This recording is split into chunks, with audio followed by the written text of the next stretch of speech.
जय श्री कृष्णा। राधे राधे। जया एकादशी का व्रत बहुत ही महत्वपूर्ण व्रतों में से एक है। इस व्रत को विषम एकादशी के नाम से भी जाना जाता है। इस साल 2024 में जया एकादशी का व्रत 20 फरवरी मंगलवार को रखा जाएगा। इस व्रत का बहुत ही विशेष महत्व माना गया है। जया एकादशी का व्रत रखने से सभी पापों का अंत होता है और माँ लक्ष्मी का आपके घर में वास होता है और आपको और आपके पूरे परिवार को श्री हरि विष्णु का आशीर्वाद प्राप्त होता है। जया एकादशी का व्रत करने से भूत प्रेत और पिशाच योनि की यातनाएं नहीं भुगतनी पड़ती। इसीलिए इस व्रत को जरूर रखना चाहिए और इस दिन व्रत रखकर श्री हरि विष्णु की विधिवत पूजा अर्चना करनी चाहिए। एकादशी का व्रत हमेशा पूरे नियमों के साथ करना चाहिए, तभी हमें इसका पूरा पुण्य फल प्राप्त होता है। जगत के पालनहार श्री हरि विष्णु अपने भक्तों की हर मनोकामनाओं को पूर्ण करते हैं। इस व्रत को पूरे श्रद्धा भाव से करने से मनुष्य जीवन के समस्त सुखों को भोगता हुआ अंत में मोक्ष धाम को प्राप्त होता है। तो आइए आज अपने सुनते हैं एकादशी व्रत के महात्म्य की कथा। इस कथा को श्रद्धा भाव से पूरा सुनना और ज्यादा से ज्यादा विष्णु भक्तों में शेयर करना। कथा शुरू करने से पहले कमेंट बॉक्स में श्री हरि विष्णु का जयकारा जरूर लगाना। बोलो विष्णु भगवान के अनंत सब रूपों की जय हो। आज अपने सुनते हैं एकादशी व्रत महात्म्य कथा। तो एकादशी का व्रत रखने वाले सारे विष्णु भक्त इस कथा को श्रद्धा पूर्वक और ध्यान से पूरा सुने और कथा शुरू करने से पहले कमेंट बॉक्स में जय हो विष्णु भगवान की अवश्य लिखें। अगर आप चैनल पर नए हैं तो इस चैनल को सब्सक्राइब जरूर करें। बोलो विष्णु भगवान के अनंत सब रूपों की जय हो।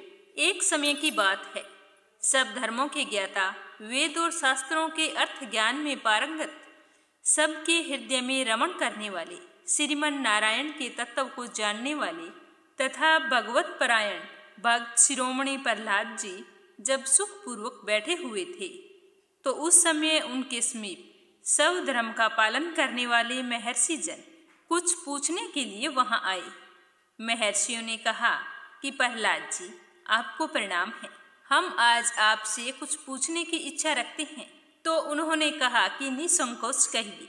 तो महर्षियों ने कहा कि प्रहलाद जी, आप ऐसा कोई साधन बताइए जिससे ज्ञान, ध्यान और इंद्रिय निग्रह के बिना ही अनायास भगवान नारायण का परम पद प्राप्त हो जाए। तो ऋषियों के ऐसा पूछने पर संपूर्ण लोकों के हित के लिए उद्धत रहने वाले विष्णु भक्त महाभाग प्रहलाद जी ने इस प्रकार कहा कि महर्षियों, जो 18 पुराणों का सार से भी सारतर तत्व है, जिसे कार्तिकेय जी के पूछने पर भगवान शंकर ने उन्हें बताया था, मैं उसका वर्णन करता हूँ, ध्यान पूर्वक सुनना।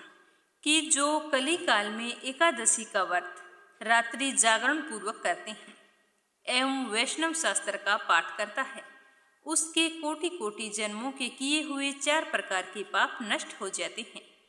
जो एकादशी के दिन वैष्णव शास्त्र का उपदेश करता है, उसे मेरा भक्त जानना चाहिए। जिसे एकादशी व्रत को करने में कोई संशय नहीं होता तथा रात्रि जागरण में निद्रा नहीं आती, जो उत्साह पूर्वक नाचता और गाता है, वही मेरा विशेष भक्त है। मैं उसे उत्तम ज्ञान देता हूँ और भगवान विष्णु मोक्ष प्रदान करते हैं। अतः मेरे भक्त को विशेष रूप से एकादशी व्रत एवं व्रत के दिन रात्रि में जागरण करना चाहिए। जो कोई भगवान विष्णु से वैर रखते हैं, उन्हें पाखंडी जानना चाहिए और जो एकादशी की रात्रि को जागरण भजन करते हुए रात बिताते हैं, उन्हें आधे निमेष मात्र में अग्निटोम तथा अतिरात्र यज्ञ के समान फल प्राप्त होता है।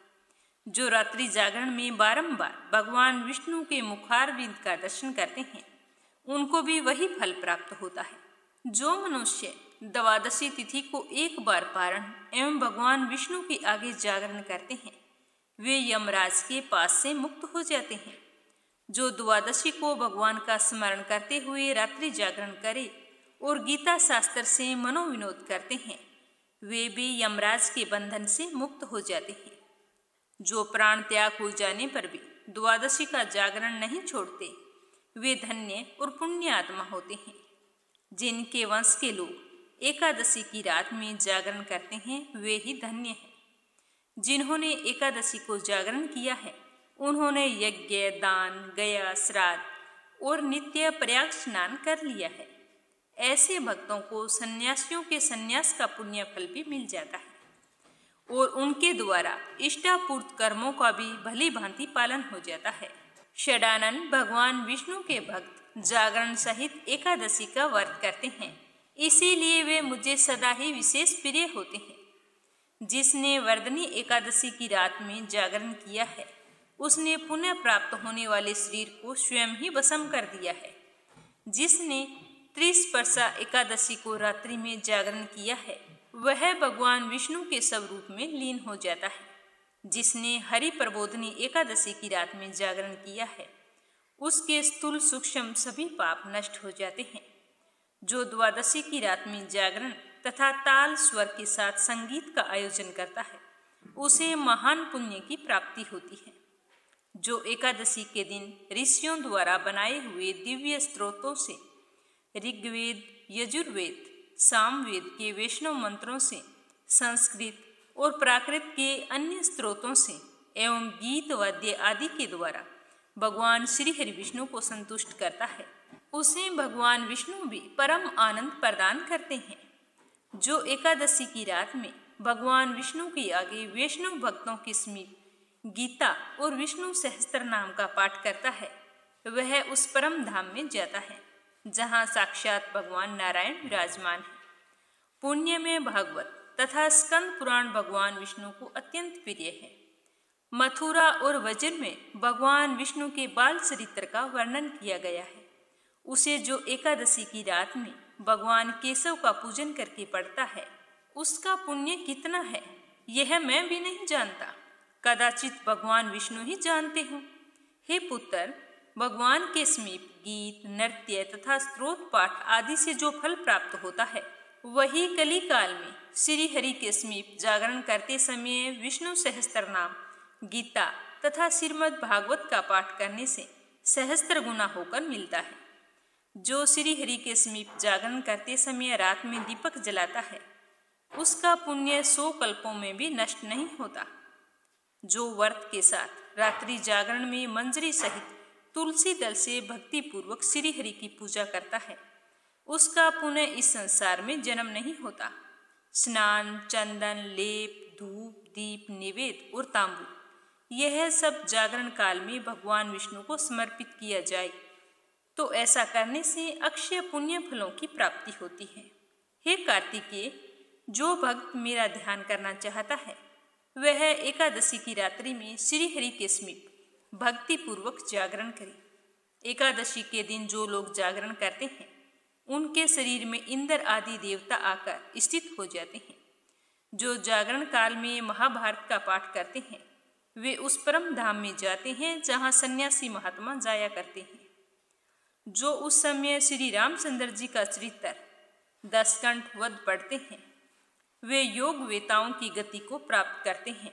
जिन्होंने श्री हरि के समीप जागरण किया है, उन्होंने 4 वेदों का स्वाध्याय, देवताओं का पूजन, यज्ञों का अनुष्ठान तथा सब तीर्थों में स्नान कर लिया।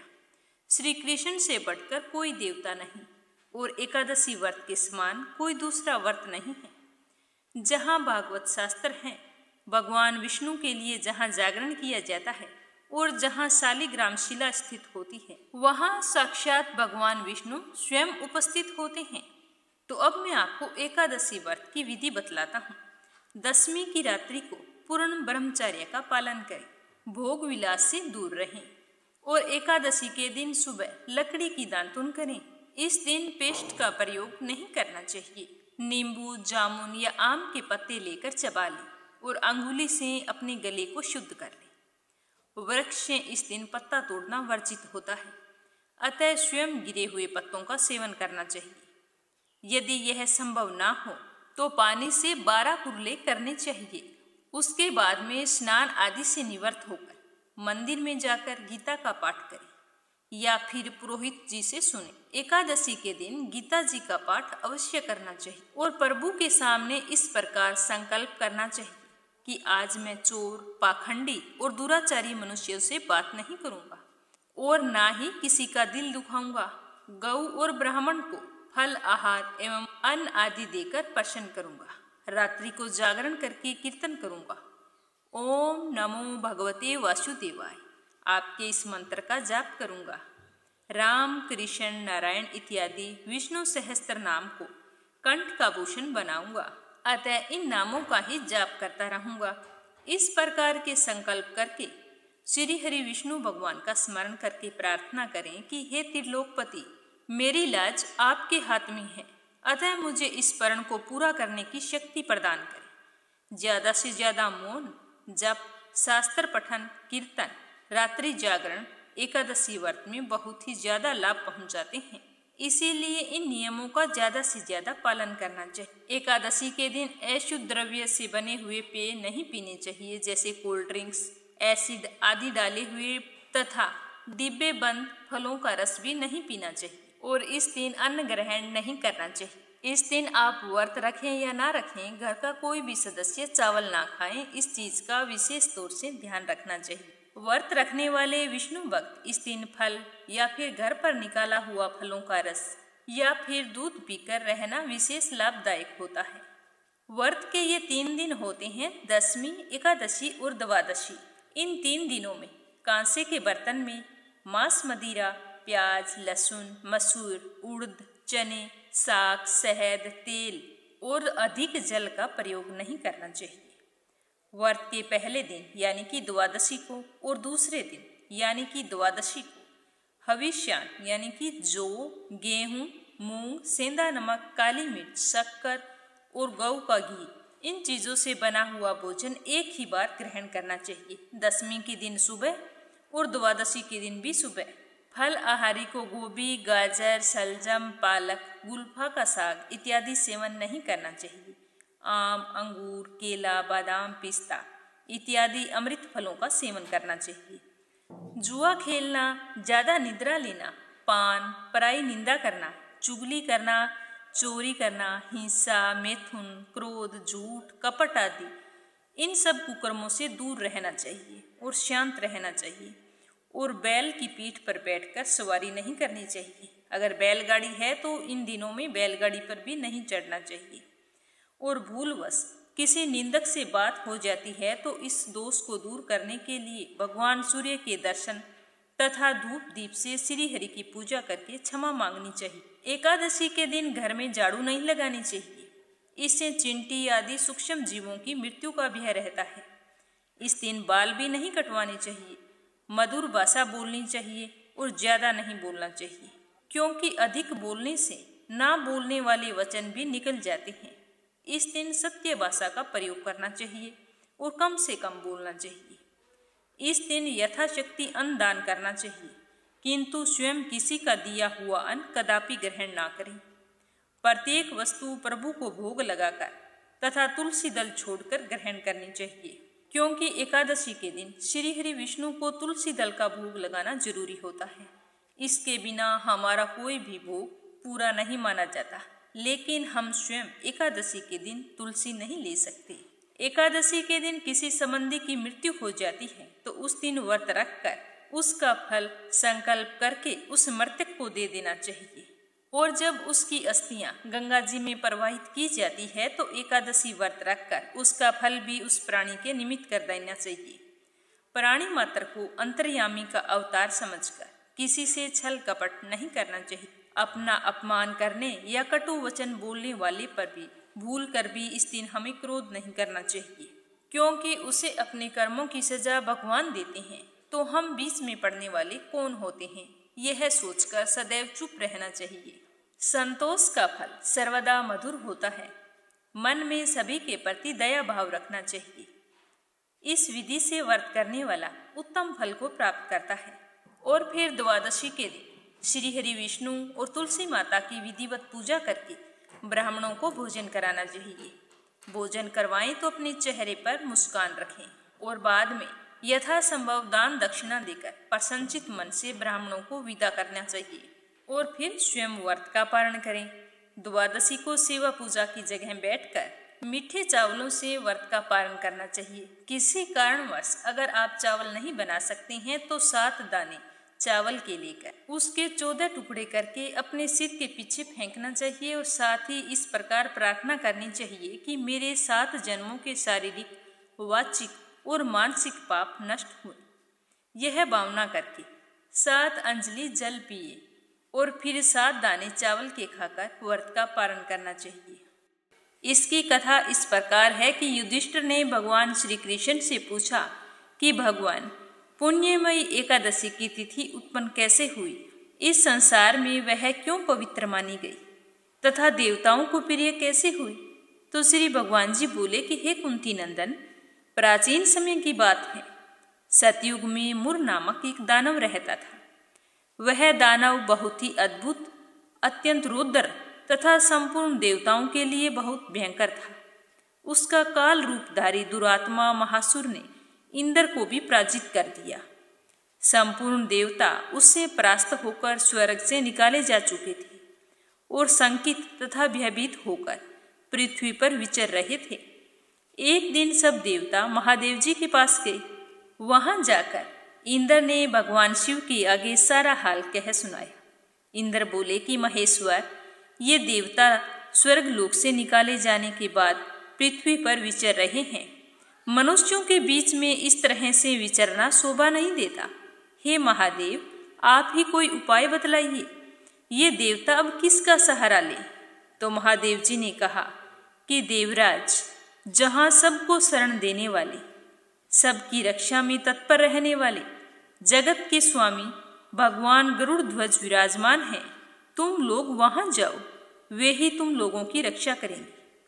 भगवान श्री कृष्ण कहते हैं कि युधिष्ठिर जी महादेव जी की बात सुनकर परम बुद्धिमान देवराज इंद्र संपूर्ण देवताओं के साथ क्षीर सागर में गए, जहां भगवान गदाधर सो रहे थे। तो इंद्र ने वहां जाकर हाथ जोड़कर उनकी स्तुति की और बोले कि हे देव देवेश्वर, आपको नमस्कार है। देव, आप ही पति, आप ही मति, आप ही हर्ता और आप ही कारण हैं।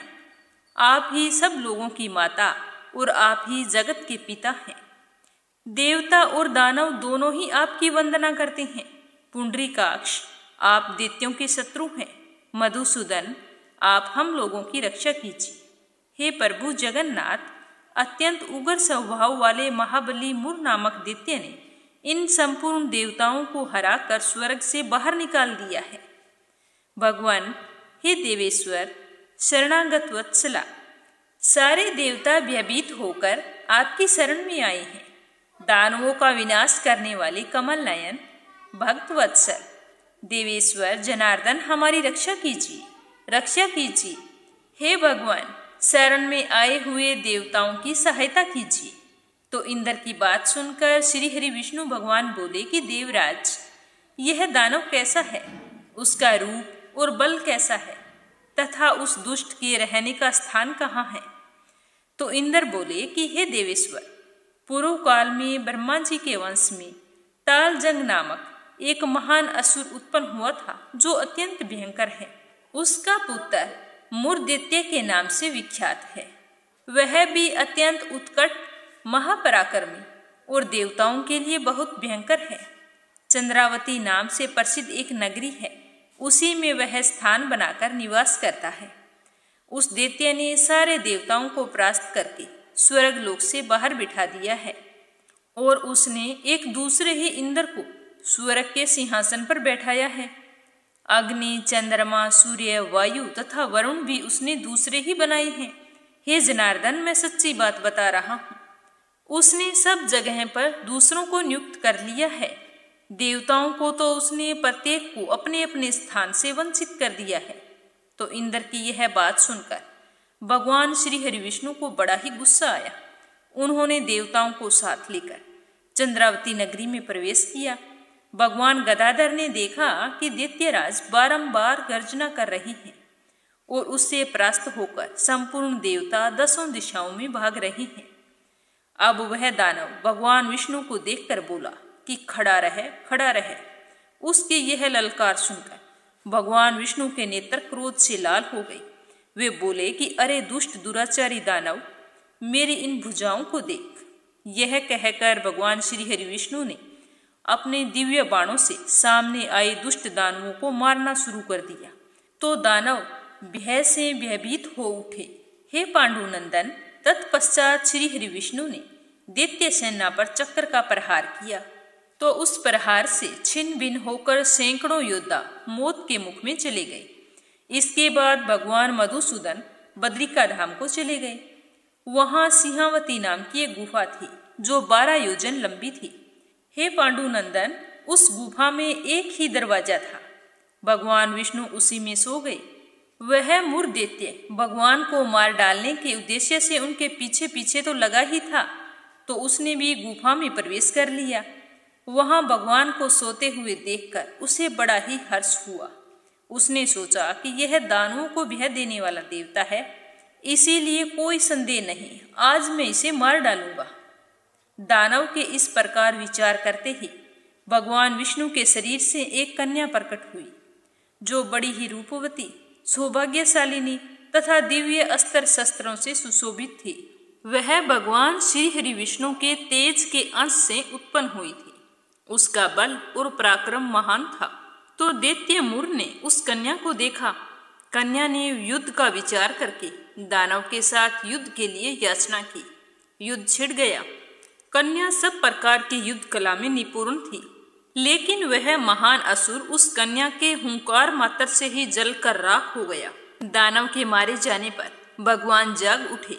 उन्होंने दानव को धरती पर इस प्रकार निष्प्राण पड़ा देखकर कन्या से पूछा कि मेरा यह शत्रु अत्यंत उग्र और भयंकर था, इसका वध किसने कर दिया? तो वह कन्या बोली कि हे स्वामिन, आपके ही प्रसाद से मैंने इस महादैत्य का वध किया है। तो श्री भगवान जी ने कहा कि कल्याणी, तुम्हारे इस कर्म से तीनों लोकों के मुनि और देवता आनंदित हुए हैं। अतः तुम्हारे मन में जैसी भी इच्छा हो उसके अनुसार मुझसे कोई वर मांग लो। देव दुर्लभ होने पर भी वह वरदान मैं पूरा करूंगा, इसमें कोई संदेह नहीं है, निसंकोच कहो। उस दिन एकादशी तिथि थी। उसने कहा कि हे प्रभु, यदि आप मुझ पर इतना प्रसन्न हैं तो मैं आपकी कृपा से सब तीर्थों में प्रधान, समस्त विघ्नों का नाश करने वाली तथा सब प्रकार की सिद्धि देने वाली देवी हूँ।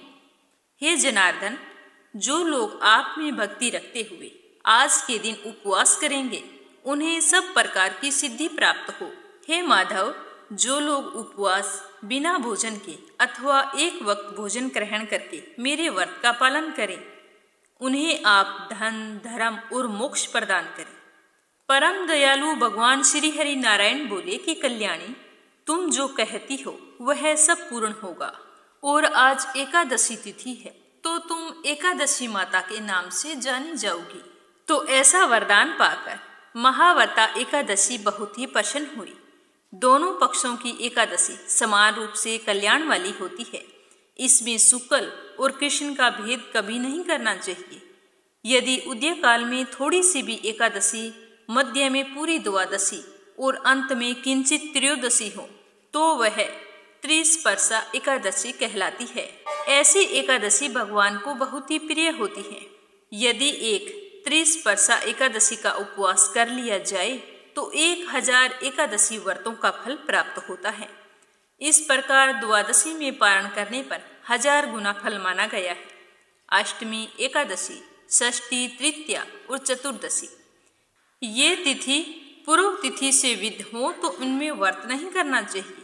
परिवर्तनीय तिथि से युक्त होने पर ही इनमें उपवास का विधान है। पहले दिन में और रात में भी एकादशी हो तथा दूसरे दिन केवल प्रातःकाल एक दंड एकादशी भी रहे तो पहली तिथि का परित्याग करके दूसरे दिन की द्वादशी युक्त एकादशी को ही उपवास करना चाहिए। यह विधि मैंने दोनों पक्षों की एकादशी के लिए बताई है। जो मनुष्य एकादशी को उपवास करता है वह वैकुंठ धाम को जाता है, जहाँ साक्षात भगवान गरुड़ विराजमान रहते हैं। जो भक्त हर समय एकादशी के महात्म्य का पाठ करता है उसे 1000 गौ दान पुण्य फलों की प्राप्ति होती है। जो कोई भक्त दिन या रात में भक्ति पूर्वक इस महात्म्य को सुनते हैं या पढ़ते हैं वे निसंदेह ब्रह्म हत्या आदि पापों से मुक्त हो जाते हैं। एकादशी के समान पाप नाशक व्रत कोई दूसरा नहीं है। युधिष्ठिर बोले कि हे मधुसूदन, आपके श्रीमुख से माघ मास के कृष्ण पक्ष को आने वाली एकादशी व्रत की कथा सुनकर मैं तृप्त हो गया हूँ। हे मधुसूदन, आप स्वदेज, अंडज, उद्दिज और जरायुज चारों प्रकार के जीवों के उत्पन्न, पालन तथा नाश करने वाले हैं। आप मुझ पर कृपा करें। अब आप मुझे माघ मास में शुक्ल पक्ष में जो एकादशी आती है उसके बारे में भी मुझे सब कुछ बताएं। इस एकादशी को किस नाम से जाना जाता है? इस एकादशी के व्रत का महात्म्य क्या है? इस एकादशी व्रत करने का विधान क्या है? इस व्रत के फलस्वरूप हमें कौन से पुण्य फलों की प्राप्ति होती है? सब कुछ मुझे विस्तार पूर्वक बताने की कृपा करें। तो युधिष्ठिर की बात सुनकर भगवान श्री कृष्ण बोले कि हे धर्मराज, माघ माह के शुक्ल पक्ष को जो एकादशी आती है उसे जया एकादशी के नाम से जाना जाता है। इस व्रत का अनुष्ठान करने से ब्रह्म हत्या जैसे महान पापों से मनुष्य छूटकर अंत में मोक्ष धाम को जाता है। यही नहीं, इस व्रत के प्रभाव से मनुष्य भूत, पिशाच आदि योनियों से मुक्त हो जाता है। इस व्रत को पूर्ण श्रद्धा एवं विधि विधान से करने से मनुष्य मेरे परम धाम को प्राप्त करता है।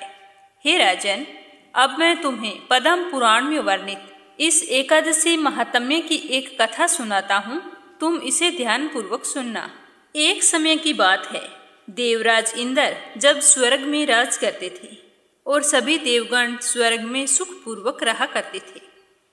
जब देवराज इंद्र अपनी अप्सराओं के साथ नंदनवन में विहार कर रहे थे और गंधर्व उसके मनोरंजन हेतु गान कर रहे थे, उन गंधर्व में मुख्य पुष्पदंत और उसकी कन्या पुष्पावती तथा चित्रसेन और उसकी भार्या मालिनी भी उपस्थित थी। उसके साथ मालिनी के पुत्र पुष्पवान और उसके पुत्र माल्यवान भी वहां पर उपस्थित थे। गंधर्व कन्या पुष्पवती माल्यवान को देखकर उस पर मोहित हो गई और माल्यवान को अपने मोह जाल में फंसाने के लिए उस पर काम बाण चलाने लगी। उसने अपने रूप, हाव भाव और लावण्य से माल्यवान को मोहित कर लिया। फिर वे देवराज इंद्र को प्रसन्न करने हेतु गान करने लगे, किंतु परस्पर एक दूसरे पर मोहित हो जाने के कारण उनका चित्त भ्रमित हो रहा था। इसी वजह से उनके सुर भी ठीक नहीं लग रहे थे और वे अपने गान तक को भूल रहे थे। जब देवराज इंद्र को इस विषय में ज्ञात हुआ तो इस तरह लड़खड़ाते हुए सवर को देखकर इंद्र ने सोचा कि इन दोनों ने तो मेरा अपमान कर दिया है, और इंद्र को यह सोच बहुत ही जोरों का गुस्सा आ गया। गुस्से में उन्हें श्राप देते हुए इंद्र ने कहा कि हे मूर्खों, तुमने मेरी आज्ञा का उल्लंघन किया है, अतः मैं तुम्हें धिक्कारता हूँ। अब तुम दोनों पृथ्वी लोक में जन्म लोगे और पिशाच योनि में अपने पाप कर्म को भोगोगे। तो देवराज इंद्र का ऐसा श्राप सुनकर दोनों बहुत ही दुखी हुए और हिमालय पर्वत पर अत्यंत दुख पूर्वक अपना जीवन व्यतीत करने लगे। श्राप के प्रभाव से उन्हें गंध, रस, स्पर्श आदि कोई ज्ञान नहीं था। पिशाच योनि में जन्म लेकर वो एक महान दुख भोग रहे थे और इस कारणवश उन्हें एक क्षण के लिए भी निद्रा नहीं आती थी। जिस जगह पर वो अपना जीवन व्यतीत कर रहे थे वहां बहुत ही सर्दी थी। सर्दी के मारे उनका पूरा शरीर जम जाया करता था। उनके दांत कंपकपाने लगते। एक दिन पिशाच योनि से ग्रस्त माल्यवान ने अपनी भार्या से कहा कि ना जाने हमने अपने पूर्व जन्म में क्या पाप किए थे कि हमें इस योनि में पिशाच का जन्म लेना पड़ा है। इससे तो अच्छा होता कि हम नरक के दुख भोग लेते। पिशाच योनि से तो वो भी अच्छा था। इस योनि में मिल रहे अत्यंत दुख के कारण अब हमें पाप कर्म करने से सदैव बचना चाहिए। तो इस प्रकार वो दोनों प्रतिदिन विचार करते हुए अपना जीवन व्यतीत कर रहे थे। एक बार देवयोग से तभी माघ मास के शुक्ल पक्ष की जया एकादशी आई। उस दिन उन दोनों ने भोजन नहीं किया और पुण्य कर्म कर पुण्य अर्जित किए। केवल फल और फूल खाकर उन्होंने अपना पूरा दिन व्यतीत किया। संध्या वेला पर दुखी मन से एक पीपल के वृक्ष के नीचे जाकर बैठ गए। वह समय सूर्यास्त का था और रात्रि में अत्यंत ठंड पड़ रही थी। तो ठंड से बचने के लिए वो दोनों दुखी होकर एक मृतक की भांति एक दूसरे से लिपट कर पड़े रहे। इस तरह ज्यादा ठंड होने के कारण उन्हें नींद भी नहीं आई। तो जया एकादशी का व्रत और रात के जागरण के प्रभाव से दूसरे दिन प्रातः जब वो जगे तब उन्हें इस पिशाच योनि से मुक्ति प्राप्त हुई। खुद को पिशाच योनि से मुक्त हुआ देखकर दोनों बड़े ही प्रसन्न हुए। दोनों ने अपना मूल रूप गंधर्व और अप्सरा का रूप धारण कर लिया। अब दोनों सुंदर वस्त्रों से सुसज्जित होकर स्वर्ग लोक की ओर प्रस्थान करते हैं। तो एकादशी की यह महालीला देखकर आकाश से सारे देवता उन दोनों की स्तुति करने लगते हैं और उन पर पुष्पों की वर्षा करते हैं। स्वर्ग लोक पहुंचते ही दोनों सर्वप्रथम देवराज इंद्र को प्रणाम करते हैं और अपने कुकर्मों की क्षमा मांगते हैं। दोनों को पुनः गंधर्व और अप्सरा के वेश में देखकर देवराज इंद्र तो चकित रह जाते हैं और उनसे कौतूहलवश पूछते हैं कि तुम दोनों ने अपनी पिशाच योनि से मुक्ति कैसे प्राप्त की, मैं यह जानने के लिए इच्छुक हूँ। तो उत्तर में मल्यवान कहते हैं कि हे देवराज, यह सर्वशक्तिशाली परम कृपालु भगवान श्री हरि की कृपा और जया एकादशी के व्रत करने से ही संभव हुआ है। जया एकादशी के व्रत अनुष्ठान से ही हमें अपनी पिशाच योनि से मुक्ति मिली है। तो सारा वृतांत जानकर इंद्र बोले कि हे मल्यवान, तुमने सत्य कहा, यह सब भगवान श्री हरि और जया एकादशी के व्रत से ही संभव हुआ है। जया एकादशी के फलस्वरूप तुम दोनों ने अपने पिशाच योनि से मुक्ति ही नहीं मिली, बल्कि तुम देवों के समक्ष भी वंदनीय हो गए हो। भगवान शिव और भगवान श्री हरि विष्णु के भक्त सदैव हमारे लिए वंदनीय होते हैं, अतः आप दोनों धन्य हैं। हे मल्यवान, अब तुम अपनी भार्या पुष्पवती के साथ विहार करो। इस तरह कथा समाप्त करते हुए भगवान श्री कृष्ण युधिष्ठिर से कहते हैं कि हे युधिष्ठिर, जया एकादशी के व्रत से मनुष्य के सारे पापों का नाश हो जाता है। मनुष्य चाहे कितनी भी बुरी योनि में हो, अपने कर्मों का फल क्यों ना भोग रहा हो, पर जया एकादशी के व्रत से उसे उस योनि से मुक्ति अवश्य मिलती है। जो भी मनुष्य अपने जीवन काल में जया एकादशी का व्रत करता है, उसे यज्ञ, जप, तप तीनों का फल प्राप्त हो जाता है। जया एकादशी के व्रत से मनुष्य सहस्त्र वर्षों तक स्वर्ग में अपना स्थान प्राप्त कर लेता है। मनुष्य अपने जीवन के सभी सुखों को भोगता हुआ अंत में वैकुंठ धाम को प्राप्त करता है। जया एकादशी का व्रत रखें तो कुट्टू और सिंघाड़े का आटा, रामदाना और खोए से बनी मिठाइयाँ, दूध, दही और फलों का प्रयोग करना चाहिए। और अगर दान करना चाहते हैं तो इस दिन इन्हीं चीजों का दान करना उत्तम माना जाता है। जया एकादशी के व्रत पर पानी में तिल मिलाकर नहाने और तिल का दान करने से अक्षय पुण्य फलों की प्राप्ति होती है। जया एकादशी का व्रत करने के लिए उपासक को व्रत से एक दिन पूर्व यानी कि दशमी के दिन दोपहर के बाद में अन्न ग्रहण नहीं करना चाहिए और एकादशी के दिन सुबह जल्दी उठकर स्नान करें और व्रत का संकल्प लें। इसके बाद में धूप, दीप, फल, पंचामृत आदि अर्पित करके भगवान श्री हरि विष्णु और भगवान श्री हरि विष्णु के अवतार श्री कृष्ण भगवान की पूजा अवश्य करनी चाहिए। तो आपने सुना जया एकादशी का महात्म्य और व्रत कथा। सुनकर आपको कैसा लगा कमेंट बॉक्स में जरूर बताना। साथ ही भगवान श्री हरि विष्णु का जयकारा जरूर लगाना। तो आप सभी विष्णु भक्तों से मेरा कहना है कि मीरा भक्ति चैनल पर श्री देव नारायण की कथा प्रस्तुत की जा रही है, उसे एक बार आप सभी अवश्य सुनना। उस कथा में बताया गया है कि भगवान श्री हरि विष्णु ने कलयुग में किस तरह अवतार लिया था और आज वो राजस्थान, मध्य प्रदेश और गुजरात में एक लोक देवता के रूप में पूजे जाते हैं। मन से निराश और उदास रहने वाले व्यक्ति को एक बार यह कथा अवश्य सुननी चाहिए। भगवान श्री विष्णु आपकी सारी मनोकामनाएं पूर्ण करें। जय श्री कृष्ण। राधे राधे।